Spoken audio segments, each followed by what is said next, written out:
Merci. Bonjour tout le monde, bienvenue à ce café virtuel avec Stéphanie. Donc, aujourd'hui, il sera question de choisir le bon outil pour son tunnel de vente.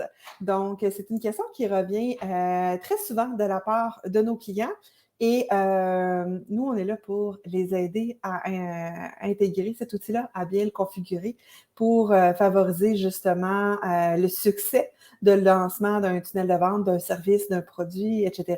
Et souvent, le fait d'essayer des outils, le fait de mettre ça sur la faute de l'outil aussi, fait que souvent, ça va reporter le lancement en soi. Donc, en prenant le temps de bien se préparer, à ce moment-là, on aide notre client entrepreneur et votre outil, à ce moment-là, a été réfléchi et il est adéquat pour bien évoluer avec votre entreprise. Donc, étant donné que notre but, c'est vraiment de vous guider à travers tout ce processus-là, on a une liste justement d'items, de différents facteurs, des besoins spécifiques vraiment évalués avant de choisir votre outil web. Puis bien entendu, le truc qu'on donne, c'est vraiment que la clé du succès va résider dans la préparation minutieuse. Donc, il suffit de prendre le temps de vous asseoir puis de réfléchir. La première chose à voir, c'est vraiment, c'est quoi vos objectifs commerciaux? Donc, il faut vraiment définir clairement, c'est quoi vos objectifs de vente, vos objectifs de conversion. Qu'est-ce que vous voulez accomplir avec votre tunnel de vente? Donc, voulez-vous augmenter vos ventes, avoir plus de leads, promouvoir des produits spécifiques, des nouveaux services, etc. Après ça, bien définir votre public cible. Je le sais, dans notre équipe, on parle souvent de personas, mais c'est vraiment important. Puis souvent, les personas sont à revisiter à chaque année. Donc, c'est bien important de savoir qui est votre persona pour savoir comment bien rédiger vos textes, bien discuter avec votre client, savoir comment interagir avec. Puis bien entendu, ça va vous aider à savoir le besoin que le client a.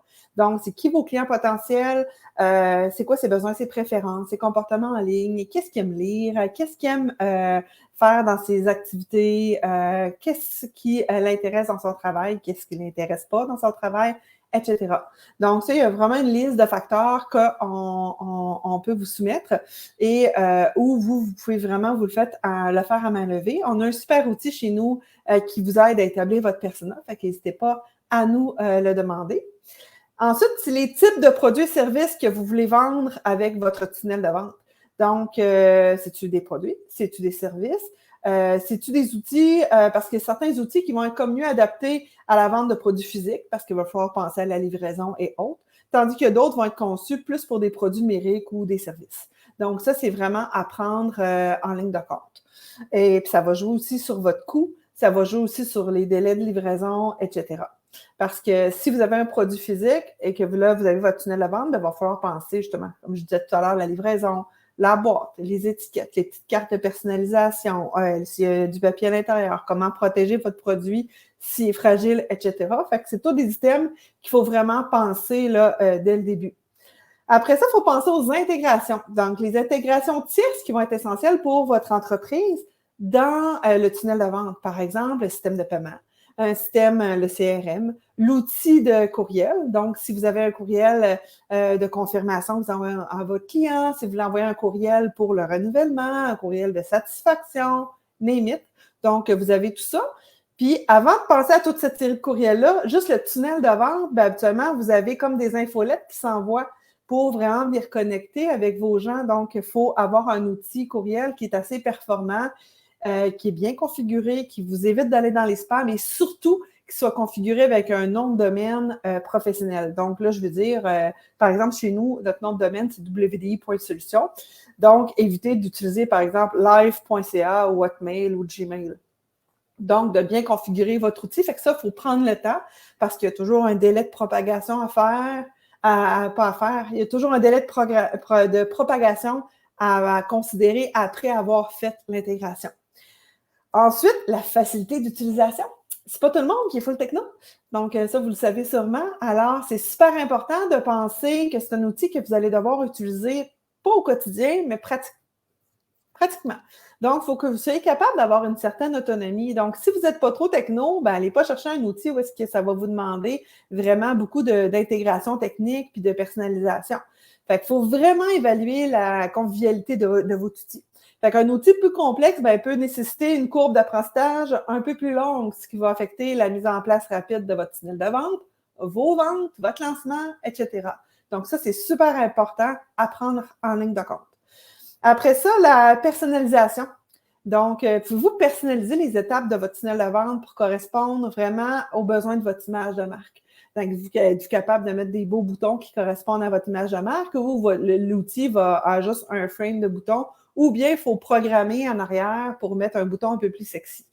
Pouvez-vous intégrer des images? Il faut avoir des images pour votre référencement. La typographie de votre image de marque, est-ce qu'elle est fonctionnelle dans cet outil-là? Donc, c'est tous des items à considérer dans la personnalisation. Après ça, c'est les modèles de page. Donc, voir si vous pouvez avoir un outil qui vous offre déjà des gabarits de base que vous venez comme personnaliser à votre image de marque et à votre produit ou service que vous voulez offrir pour créer plus rapidement justement des pages de destination, des pages de vente, des pages de confirmation. Ou s'il faut tout partir from scratch avec des modèles blank, ou est-ce que là, il faut tout réfléchir à quelle section va où, etc. Donc, ça, c'est important de savoir si l'outil a déjà certains modèles pour vous faciliter la vie au départ. Ensuite, des outils marketing. Donc, les outils marketing, quel outil marketing va être intégré? Donc, par exemple, le marketing courriel, comme je vous parlais tantôt, le suivi des conversions. Donc, savoir, OK, donc j'ai eu tant de téléchargements, j'ai tant de gens qui ont acheté, j'ai tant de gens qui ont abandonné à partir de telle étape, etc. L'automatisation, justement, du marketing, des courriels, des paiements, des renouvellements, si c'est une formation, par exemple, etc. Ensuite, la sécurité et la conformité de votre outil. Est-ce que l'outil correspond aux normes de sécurité et de conformité? Là, on parle de la loi 25, c'est pas mal le sujet de l'heure parce que l'étape 2 vient en vigueur à partir du 22 septembre. Donc, est-ce que vous avez votre politique de confidentialité? Est-ce que votre outil est sécuritaire? Est-ce que vous avez pensé mettre un blocage pour les cookies? Faire accepter aux gens le fait que vous leur écriviez, etc. Fait que ça va être important. Puis surtout, si vous commencez à traiter genre, des données des clients, par exemple pour les paiements en ligne. Donc, il faut que vous ayez pensé aussi à ce niveau-là. Les tarifications. Parce que là, souvent, on évalue le prix de notre produit, notre service. On pense à combien notre client est capable de payer pour. Mais il faut penser à savoir qu'est-ce que nous, on a à payer pour qu'on puisse offrir ce produit et ce service-là. Fait que les coûts associés à l'utilisation de votre outil, y compris les frais d'abonnement, des frais récurrents mensuellement, annuels, etc., les frais de transaction, le coût d'intégration, parce que des fois, on parle d'un outil, par exemple, qui va être, je ne sais pas moi, à 129 $ par mois, mais par exemple, l'intégration va prendre les services d'un spécialiste comme nous. Mettons que ça va nous prendre 3-4 heures. Il faut penser à ce coût-là. Il va être unique, oui, au début, mais il faut quand même le compter. Après ça, le support client. Donc là, vous vendez un produit ou un service à votre client, mais la disponibilité du support client que vous allez vous offrir s'il y a un bug, puis que l'outil va vous offrir si vous avez besoin d'aide pour régler le bug. Donc, il y a ça à valider. Donc, quand vous cherchez un outil, validez s'il y a un support client, s'il y a un chat en ligne, si justement le support est disponible 24 heures par jour, ou bien s'il faut aller vérifier dans un forum, puis chercher parmi les problèmes dans le forum, puis espérer peut-être avoir une solution. Donc, ce service-là, pour vous, va avoir une incidence sur la qualité de service que vous allez offrir à votre client. Après ça, quand vous cherchez le bon outil, peut-être rechercher des avis et des témoignages que d'autres utilisateurs vont pouvoir avoir fait sur l'outil. Donc, pour obtenir des informations, en savoir plus sur leur expérience client, ce qu'ils ont vécu avec cet outil-là. Et après ça, l'évolutivité de votre outil. Donc, passez à la croissance de votre entreprise. Donc, si le tunnel de vente pour ce lancement de produits ou de services-là a fonctionné, c'était quoi le prochain niveau? D'où le fait que, dès le départ, il faut établir vos objectifs. Donc, la croissance de votre entreprise, est-ce que c'est un outil qui va bien évoluer avec votre entreprise ou c'est un plan B en espérant que peut-être que ça fonctionne, puis peut-être que vous allez avoir des revenus, puis qu'à ce moment-là, vous allez pouvoir penser à votre plan A. Donc, il faut penser à ça aussi. Fait que l'outil que vous allez choisir doit pouvoir évoluer avec vos besoins à mesure que votre entreprise va se développer. Sinon, il faut voir l'énergie que vous allez mettre dans votre plan B pour voir le lancement là. Puis, si ça fonctionne, l'énergie qu'il va avoir à mettre dans votre plan A. Donc, à ce moment-là, il faut tout revalider, tout ce qui est tarification pour bien évaluer les différents niveaux que vous allez avoir dans le développement.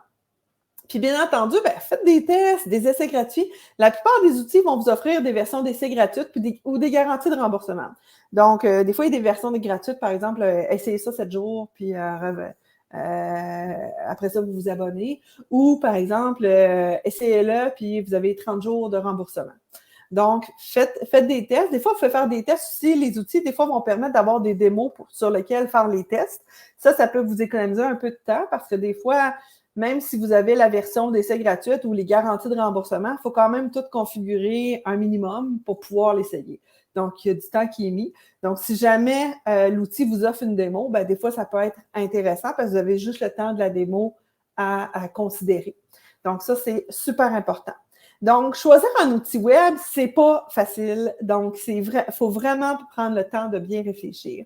Puis, le fait de lister justement tous nos besoins, notre clientèle cible, toute la liste que je viens de vous énumérer, bref, ça va vous permettre, vous, à ce moment-là, de chercher des outils qui correspondent à ces critères-là. Ça va vous éviter beaucoup de perte de temps. Parce qu'on a certains clients, des fois, qui sont arrivés chez nous, qui ont, des fois, ça fait le 4e, le 5e, le 6e outil. Puis à chaque fois, ça se peut qu'il y ait un nouveau qui sort, il y a tout le temps des nouveautés. Ça se peut que l'outil qui était de prédilection, que tout le monde adorait, par exemple, en septembre, il y en a un nouveau qui est venu le concurrencer 3 mois plus tard. Ça se peut, ça. Mais pas parce qu'un nouvel outil sort qui est nécessairement meilleur. Fait qu'en ayant votre liste et que vous suivez vraiment votre liste de critères, à ce moment-là, ça vous aide à faire un choix qui est réfléchi.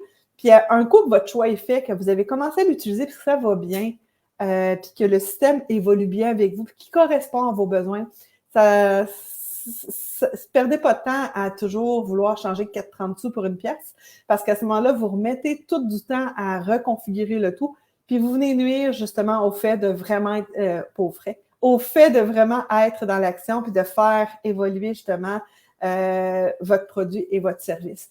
Donc, il ne faut pas que ça devienne une défaite, le fait de choisir votre outil de vente. Il faut vraiment que l'outil soit vu comme étant une solution pour votre entreprise. C'est vraiment un allié à votre succès. C'est avec cet outil-là que vous allez travailler au quotidien pour vendre vos produits et vos services.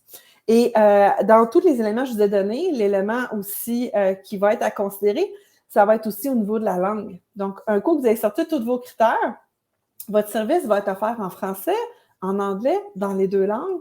Est-ce que la configuration de votre outil est seulement en anglais, puis là, vous devez justement naviguer à l'intérieur puis comprendre toutes les fonctionnalités en anglais, ou à ce moment-là, le français peut vous convenir. Donc ça, c'est un élément, nous, qui nous a fait choisir un CRM avec lequel on est partenaire, qui est Centric Swarm, parce que c'est un blocage que beaucoup de nos clients avaient au niveau des fonctionnalités de d'autres CRM où est-ce que c'était exclusivement en anglais. Donc là, ça venait des fois ralentir la courbe d'apprentissage de nos clients qui voulaient aller un peu plus rapidement. Donc, on va sortir, nous, dans les prochaines 24 heures, et on va le mettre en lien de ce live-là, une liste justement des critères, et on a un article qui sort à ce sujet-là sur notre blog la semaine prochaine. Donc, n'hésitez pas à les utiliser, à les demander, à utiliser notre outil sur les personas. Vous pouvez aussi planifier tout simplement une rencontre découverte avec nous pour qu'on vous aide à débroussailler un peu toute cette information-là pour vous diriger, peut-être vous faire justement un entonnoir d'outils disponibles pour vous qui serait plus propice pour votre produit ou votre service. Et peut-être même faire une rencontre stratégique. Donc, on offre ça aussi. Une rencontre stratégique, on pousse justement à la penser un peu plus loin parce qu'on pense à la stratégie. Alors, à ce moment-là, on vient faire un travail justement avec tous les critères avec vous. Puis là, on vous propose justement un échéancier d'intégration pour l'outil qui va avoir été l'idéal pour vous. Alors, si jamais vous avez des questions suite à ce live-là sur certains outils, vous pouvez nous écrire dans le chat. On va nous faire plaisir d'y répondre. Et si jamais vous voulez qu'on prenne une rencontre découverte, n'hésitez pas non plus. Donc, on est vraiment disponible pour nous. Donc, je vous remercie pour votre écoute pour ce café virtuel avec Stéphanie, qui a lieu ce mardi 19 septembre. Et n'hésitez pas à écrire replay si vous l'écoutez en différé. Nous avons, bien entendu, tous nos lives sont disponibles aussi sur notre chaîne YouTube. N'hésitez pas à vous abonner. Et depuis une semaine, 2 semaines, nous sommes sur Instagram. Mieux vaut tard que jamais. Mais nous sommes maintenant aussi sur Instagram. Fait qu'n'hésitez pas à nous suivre sur ce réseau social-là. Donc, au plaisir!